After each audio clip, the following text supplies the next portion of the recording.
Hello hi friends. ഇന്ന് നമ്മൾ ചുണ്ടയ്ക്ക വെച്ചൊരു തേങ്ങ അരച്ചൊരു കറിയാണ് ഉണ്ടാക്കുന്നത്. ചുണ്ടയ്ക്ക എല്ലാവർക്കും അറിയാം, നല്ല ശരീരത്തിന് ഗുണങ്ങളുള്ളതാണ്. നമ്മുടെ അസിഡിറ്റി, പിന്നെ അനീമിയ, അങ്ങനെയൊക്കെ ഉള്ള പല കാര്യങ്ങൾക്കും ഉപയോഗപ്രദമായ ഒരു കാര്യമാണ് ചുണ്ടയ്ക്ക. ഇപ്പോൾ എല്ലാവരും നാട്ടിലൊക്കെ എല്ലാ വീടുകളിലും ഉണ്ട്. ഇവിടെ ആണെങ്കിലും നമുക്ക് എല്ലായിടത്തും മാർക്കറ്റുകളിലൊക്കെ കിട്ടുന്നതാണ്.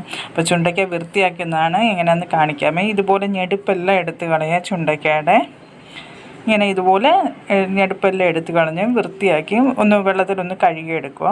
അതിനുശേഷം ഞാനിപ്പോൾ ഇവിടെ ഒരു 2 സ്പൂൺ തൈര് എടുത്തിട്ട് ഒന്ന് കലക്കി, കുറച്ച് ഉപ്പിട്ടൊന്ന് കലക്കിയിട്ട് ഇച്ചിരി വെള്ളം കൂടെ ഒഴിച്ചിട്ട് അതിനകത്തിലുണ്ടാണ് പൊട്ടിച്ചിടുന്നത്. എന്നുവെച്ചാൽ അതിൻ്റെ കൈപ്രസവും മാറും, നമുക്ക് കറക്കാതിരിക്കുകയും ചെയ്യും. അപ്പോൾ ഈ ഇടുന്നതിന് മുമ്പ് നമ്മളൊന്ന് കുറച്ച് പൊട്ടിച്ചിട്ട് വേണം ഇടാൻ, എന്നാലേ നമുക്ക് അതിനകത്തോട്ട് മസാല കയറിയത്തുള്ളൂ. പിന്നെ നമ്മൾ ഈ വത്തക്കുഴമ്പൊക്കെ വെക്കുമ്പോൾ, ചുണ്ടക്കയുടെ വത്തക്കുഴമ്പൊക്കെ വെക്കുമ്പോൾ നമ്മൾ ഇത് ഉണക്കിയാണ് ഉണ്ടാക്കുന്നത്. ഇപ്പം ഇത് നമ്മൾ പച്ചയ്ക്ക് തേങ്ങ അരച്ച് ചെയ്യുവാണ്. അപ്പോൾ ഇതിന് കുറച്ച് ചെറിയ ഉള്ളിയും പച്ചമുളകും വെളുത്തുള്ളിയും തക്കാളി എടുത്തിട്ടുണ്ട്. പിന്നെ ഈ ചുണ്ടയ്ക്ക തണ്ട മോരിലിട്ട് നല്ലോണം ഞാനൊന്ന് ഇളക്കി അതിൻ്റെ അരിയെല്ലാം ഒന്നും കളയണ്ട, കാരണം ആ അരിയിൽ നിന്നാണ് നമുക്ക് ഈ കൈപ്രസം വരുന്നത്. പക്ഷേ നമ്മളിങ്ങനെ കറി ഉണ്ടാക്കുമ്പോൾ കയ്പൊന്നും വരില്ല. പിന്നെ ഒരു നാരങ്ങ വലിപ്പത്തിൽ പുളി വെള്ളത്തിലിട്ട് വെച്ചിട്ടുണ്ട്. പിന്നെ ഞാനിവിടെ ഒരു അരമുറി തേങ്ങയും കുറച്ച് ചെറിയ ഉള്ളിയും വെളുത്തുള്ളിയും എടുത്തിട്ടുണ്ട് അരയ്ക്കാൻ. ഇനി ഇതിലോട്ട് നമ്മൾ ആവശ്യത്തിന് മസാല ഇട്ട് കൊടുക്കുക. ഒരു 1.5 ടീസ്പൂൺ മുളക് പൊടി ഇട്ട് കൊടുക്കുക. ഒരു 2 ടീസ്പൂണ് മല്ലിപ്പൊടി ഇട്ട് കൊടുക്കുക. അല്ലെങ്കിൽ നിങ്ങൾ മുളകും മല്ലി അരയ്ക്കുവാണെങ്കിൽ അങ്ങനെ അരയ്ക്കാമേ. പിന്നെ ഞാൻ ഇതിൽ മെയിനായിട്ട് ഇടുന്നത് ഒരു 3/4 ടീസ്പൂൺ സാമ്പാർ പൗഡർ ഇട്ട് കൊടുക്കുന്നുണ്ട്. അപ്പോൾ അതൊരു എളുപ്പ വഴിക്കാണ് ഞാനങ്ങനെ ചെയ്യുന്നത്. അപ്പോൾ 3/4 ടീസ്പൂൺ സാമ്പാർ പൗഡർ ഇട്ട് കൊടുക്കാം. ഇനി ഇതിലോട്ട് ഞാനൊരു കുറച്ച് പിഞ്ച് നമ്മുടെ പെപ്പർ പൗഡർ ഇട്ട് കൊടുക്കുന്നുണ്ട്. പിന്നെ കുറച്ച് മഞ്ഞൾപ്പൊടി ഇട്ട് കൊടുക്കുക. എന്നിട്ട് ഇത് നല്ലോണം അരച്ചെടുക്കുക. ഇത് നമ്മൾ തേങ്ങ ഫ്രൈ ചെയ്യുകയോ ഒന്നും ചെയ്തിട്ടില്ല, ഇതുപോലെ അരച്ചെടുക്കണം.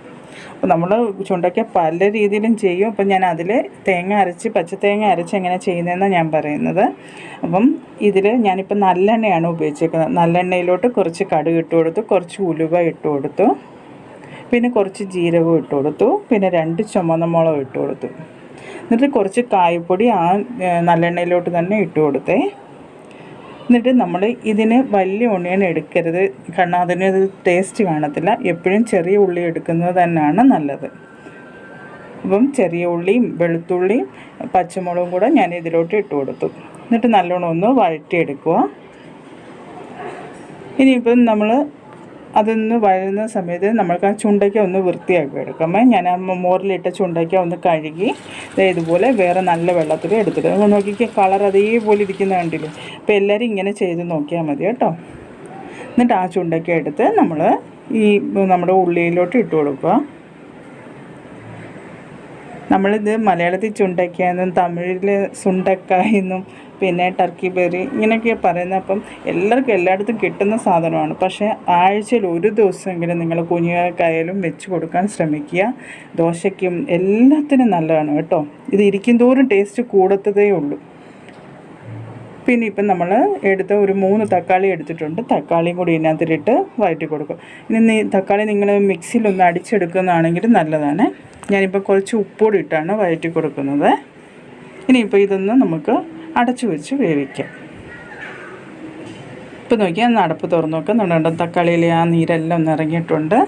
അപ്പോൾ നല്ലോണം ഒന്ന് ഇളക്കി കൊടുക്കുക. ഇനി നമ്മൾ അരച്ച് വെച്ച അരപ്പ് ഇതിലോട്ട് ഇട്ട് കൊടുക്കുക. അപ്പോൾ നമ്മളിത് പച്ചയ്ക്കാണ് അരച്ചേക്കുന്നത്. അതുകൊണ്ട് പിന്നെ കുറച്ച് അരപ്പിലോട്ട് ഇച്ചിരി വെള്ളം കൂടെ ചേർത്തിട്ട് നമുക്ക് പുളി ഒഴിക്കുന്നതിന് മുമ്പ് നമുക്കിതൊന്ന് ആവി വെച്ച് ഒന്ന് ആ പച്ച മണം മാറുന്നത് വരെ ഒന്ന് വഴറ്റിയെടുക്കാം. നല്ലോണം ഒന്ന് ഇളക്കി കൊടുക്കുക. ഇനിയിപ്പോൾ ആ പ്ലേറ്റ് ഞാൻ അരപ്പിൻ്റെ ആ വെള്ളം ഇച്ചിരി ഞാൻ എടുത്ത് ഇതിലോട്ട് ഒഴിച്ച് കൊടുത്തിട്ട് നമുക്കിതൊന്ന് ഇളക്കി ഒന്ന് ആവിയിൽ വെച്ച് ഒരു പച്ച മണം പോകുന്ന വരെ ഒന്ന് വേവിക്കുക കേട്ടോ. ഇത് ഇപ്പം എന്താണ് നല്ലോണം ഒന്ന് എണ്ണ തെളിഞ്ഞിട്ടുണ്ട്. അത് നല്ലോണം ഒന്ന് പറ്റി വന്ന് പച്ചമണമൊക്കെ മാറിയിട്ടുണ്ട്. ഇനി നമ്മൾ ആ പുളി കലക്കി വെച്ച വെള്ളം നമ്മൾ കുറച്ച് നമ്മൾക്ക് എത്ര ഗ്രേവി വേണോ അതിനനുസരിച്ച് ഒഴിച്ചു കൊടുക്കുക. ഇപ്പം ഞാനിത് കുറച്ച് മീഡിയം ഇതായിട്ട് എടുക്കുന്നത്. ഇപ്പം ചോറിൽ ഒഴിച്ചു കൂട്ടാൻ തക്കവണ്ണോ ഞാൻ എടുക്കുന്നത്. നിങ്ങൾക്ക് നല്ല കുഴമ്പ് രൂപത്തിൽ വേണമെങ്കിൽ കുറച്ച് പിന്നെ ഒഴിച്ചാൽ മതി വെള്ളം. ഇതിപ്പം ഞാൻ നല്ല ഇച്ചിരി ലൂസായിട്ട് ഇരിക്കട്ടെ എന്ന് വിചാരിച്ചാണ് കുറച്ചേറെ ഒഴിക്കുന്നത്.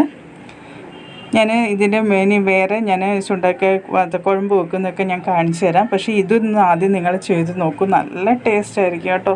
ഇത് ഇച്ചിരി മതി നമുക്ക് ചോറുണ്ണാനൊക്കെ, അത്ര ടേസ്റ്റാണ്. ഇപ്പം ഞാനിത് ആവശ്യത്തിന് പുളിവെള്ളം ഒഴിച്ച് കൊടുത്തതിന് ശേഷം കുറച്ച് ഉപ്പുകൂടി ഇട്ട് ഒന്ന് ഇളക്കി കൊടുത്തു. ഇനി നമുക്ക് ഇതൊന്ന് അടച്ചു വെച്ച് നമുക്ക് ഇത് വേവിച്ചെടുക്കാം. അപ്പം ഞാൻ ഇത് അടച്ച് വെച്ചേക്കുമായിരുന്നു. നല്ലോണം ഇത് തിളച്ച് കുറുകിയിട്ടുണ്ട്. അപ്പം ഞാനിത് ഒത്തിരി അങ്ങ് കുറുക്കുന്നില്ല, കാരണം എനിക്ക് ഇച്ചിരി പിന്നെ ഇതായിട്ട് വേണ്ട, ലൂസായിട്ട് വേണ്ടിയിട്ട് ഞാൻ ഇതുപോലെ എടുക്കും.